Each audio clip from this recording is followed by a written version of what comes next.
বিশ্বকবি রবীন্দ্রনাথ ঠাকুরের ১৬৩তম জন্মবার্ষিকী উপলক্ষে কুষ্টিয়ার শিলাইদহ কুঠিবাড়িতে দুদিনব্যাপী নানা অনুষ্ঠানের আয়োজন করা হয়েছে। দুপুরে কুঠিবাড়ির মঞ্চে আলোচনায় সভার মাধ্যমে ২ দিনের অনুষ্ঠানমালার উদ্বোধন করেন আওয়ামী লীগের যুগ্ম সাধারণ সম্পাদক মাহবুব উল আলম হানিফ এমপি। এছাড়া বিকেলে সঙ্গীতানুষ্ঠান, নাটক প্রদর্শন সহ সাংস্কৃতিক অনুষ্ঠানেরও আয়োজন করা হয়েছে। আগামীকাল আলোচনা সভার মধ্য দিয়ে শেষ হবে ২ দিনের অনুষ্ঠানমালা।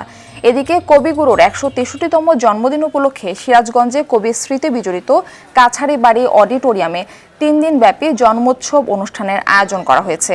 জেলা প্রশাসন ও সাংস্কৃতিক বিষয়ক মন্ত্রণালয়ের উদ্যোগে সকালে অনুষ্ঠানের উদ্বোধন করেন ভূমিমন্ত্রী নারায়ণ চন্দ্র চন্দ।